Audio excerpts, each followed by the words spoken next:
Kalian pernah ngerasa nggak sih kalau misalnya bahagia itu selalu dikait-kaitin sama hal yang besar? Kayak misalnya keterima di perusahaan favorit, dibeliin dream car, atau bahkan jadi miliuner. Seolah-olah kalau misalnya hal-hal tersebut belum kejadian, belum kita dapatkan, kita belum sampai di titik dimana kita bisa ngerasa kalau itu cukup, kalau itu puas, kalau kita bahagia. Padahal sebenarnya hal-hal kecil yang kita lakuin sehari-hari juga bisa bikin kita bahagia loh. Kayak misalnya minum kopi, lihat sunset, nongkrong sama temen, atau bahkan cuma baca buku. Emang gak ada perubahan yang signifikan kalau dibandingin sama hal yang besar. Tapi tetap ada maknanya kok di hidup kita. Tapi entah mengapa seringkali orang-orang tuh selalu ngerasa kalau misalnya hal-hal kecil tersebut tuh gak cukup, gak bisa bikin bahagia. Beda sama hal besar. Dan memang hal tersebut memang bertolak belakang sama cara kita biasanya melihat kebahagiaan. Nah, kita selalu mengkaitkan kata bahagia dengan suatu pencapaian, sesuatu yang jelas, besar, dan bisa diukur. Makanya kita sering banget nih punya pola pikir, aku akan lebih bahagia kalau aku lulus, kalau aku dapat sesuatu, kalau aku bisa sampai di suatu titik tertentu. Nah, masalahnya bagian kalau itu akan terus berubah seiring berjalannya waktu. Dan kita nggak akan pernah ngerasa puas. Dan tanpa sadar, kita jadi menunda rasa cukup itu sendiri dan akan terus berubah. Aku sendiri pernah ada di posisi tersebut. Merasa kalau misalnya satu hal tertentu bisa bikin hidup aku jadi jauh lebih enak, jauh lebih bahagia. Waktu itu aku ujian nasional buat masuk teknik industri Undip. Menurutku sendiri itu hal yang penting banget ya pastinya. Dan entah mengapa di otakku tuh cuma ada satu pikiran. Kalau misalnya aku berhasil masuk di teknik industri Undip, pasti aku bakal lebih bahagia. Hidup aku bakal jadi lebih enak semuanya. Orang tuaku juga bakal jauh lebih bahagia. Di situ aku belajar terus, les, doa non-stop. Semuanya aku lakuin, aku nunggu cukup lama. Dan pastinya kepikiran terus. Dan waktu pengumuman muncul, pastinya aku bahagia dong. Bahagia banget malah. Aku cerita ke semua orang, ke mama, papa, kakak, adik, nenek, kakek. Semuanya aku ceritain. Tapi apakah itu berlangsung lama? Nope. Entah mengapa rasa bahagia itu cuma sementara. Begitu masuk kuliah, ya udah kayak biasa lagi. Udah biasa aja. Cepet banget gitu loh buat balik ke biasa. Dan yang lebih aneh lagi, setelah itu aku langsung mikir lagi, kira-kira abis ini aku harus ngapain? Apa yang bisa bikin aku lebih bahagia lagi?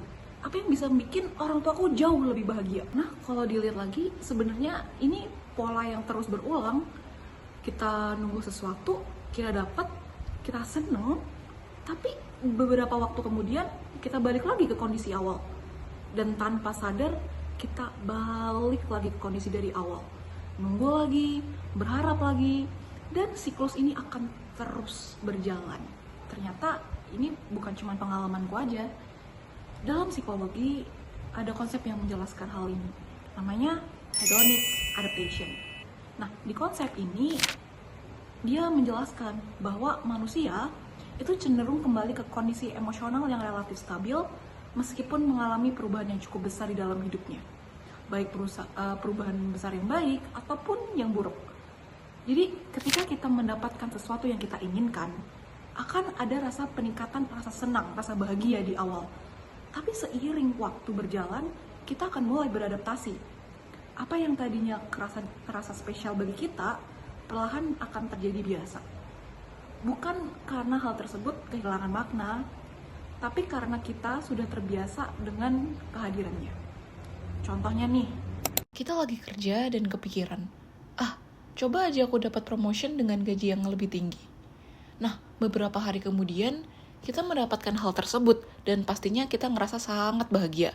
Tapi beberapa hari kemudian, kita akan terbiasa dengan hal tersebut dan menginginkan promotion lagi dan gaji yang lebih tinggi lagi. Akibatnya, kita cenderung mencari hal-hal berikutnya untuk bisa ngerasain hal yang sama, untuk ngerasain puas atau bahagia. Dan kalau misalnya kebahagiaan terus kita kaitin dengan hal-hal besar seperti ini, kita akan selalu berada dalam posisi menunggu sesuatu terjadi, baru kita bisa ngerasa kalau itu cukup, kalau kita bahagia. Padahal dari cara kerjanya sendiri, hal besar memang enggak dirancang untuk memberi rasa yang bertahan lama. Jadi rasa bahagia kita yang kita alami setelah mendapatkan hal besar nggak akan bertahan lama, cuman sementara aja. Di titik itu aku mulai ngelihat hal-hal kecil dengan cara yang berbeda. Karena sebenarnya hal-hal kecil kan juga bisa bikin kita bahagia kan, nggak harus hal besar juga. Dan beda halnya sama hal besar, hal kecil tuh nggak datang satu kali, nggak cuman datang cuman di momen-momen tertentu, dia datang terus, berulang, dan bahkan bisa setiap hari. Hal kecil itu mungkin nggak spektakuler, nggak bisa dianggap sebagai suatu pencapaian, dan bahkan nggak bisa diukur. Tapi justru hal-hal tersebut yang bikin dia tetap ada dan bikin kebahagiaan itu ada terus, nggak cuma sesaat kayak hal besar. Dan menariknya, ini juga muncul di buku-buku yang aku baca. Contohnya di buku A Little Life, karyanya Yana Gihara. Nah, buku ini itu menceritakan tentang 4 orang yang dia tuh tumbuh bareng dari kecil sampai besar dan menjalani hidup masing-masing. Sepanjang ceritanya banyak banget hal besar yang terjadi. Banyak banget rintangannya mereka, plot twist itu banyak banget. Tapi entah mengapa dari buku setebal ini, 800 halaman buku ini, yang paling aku inget tuh justru bukan hal-hal besarnya, tapi interaksi kecil antara para pemainnya, cara mereka bisa menghargai satu sama lain, gimana mereka ngobrol, gimana mereka bisa saling memperhatiin satu sama lain. Hal-hal yang sederhana yang diulang terus-menerus, tapi kerasa banget ketika aku baca buku ini. Hal-hal yang kelihatannya biasa aja, yang terjadi setiap hari, tapi karena terus hadir, justru bagian itu yang paling berkesan di aku. Sama halnya ketika aku baca buku When Breath Becomes Air. Ini karyanya Paul Kalanick. Jadi dia seorang neurosurgeon, tapi dia didiagnosis kanker paru-paru stadium 4. Jadi di ceritanya ini dia menceritakan biografinya dia, menceritain gimana dia karirnya dia, hidupnya dia gimana sebelum dia didiagnosis dan setelah dia didiagnosis kanker. Nah, di sini tuh sebenarnya banyak banget hal besar yang diceritain dari si Paul Kalanick sendiri tentang karirnya, hidupnya, dan waktunya dia yang tersisa. Tapi yang tetap nempel di aku, yang tetap paling aku ingat, justru bukan hal besar, bukan gimana cara dia ngerawat pasiennya, gimana cara dia ngelihat perspektif hidupnya, tapi hal kecil yang masih bisa dijalani. Paul Kalanick pernah bilang di buku ini, "Even if I'm dying, until I actually die, I am still living." Nah, living di sini menurutku tuh bukan sesuatu yang besar, bukan sesuatu yang wow, tapi justru sesuatu hal-hal kecil yang masih bisa dirasakan di hari itu, yang membuat Kalanick sendiri merasa kalau dia tuh masih hidup. Nah, dari situ aku makin yakin kalau sebenarnya hal kecil sendiri tuh bukan hanya sekedar pelengkap, tapi bagian yang bikin hidup itu terasa ada. Dari situ aku mulai sadar kalau yang bikin sesuatu itu berarti itu bukan karena dia besar, tapi karena dia sifatnya berulang, karena dia hadir dan terjadi terus-menerus. Tapi masalahnya kita jarang banget memberi perhatian ke hal-hal kecil, karena kita terbiasa menganggap kalau misalnya hal-hal besar itu jauh lebih penting. Suatu achievement yang lebih layak diingat, lebih layak dihargain, lebih layak buat dipamerin. Padahal kalau dipikir-pikir lagi, sebagian besar waktu kita itu kita habiskan buat hal-hal yang biasa, hal-hal yang normal banget di hidup kita. Kayak misal minum kopi. Ada orang yang minum kopi bisa sehari 2 kali dan dia bahagia dengan ngelakuin itu.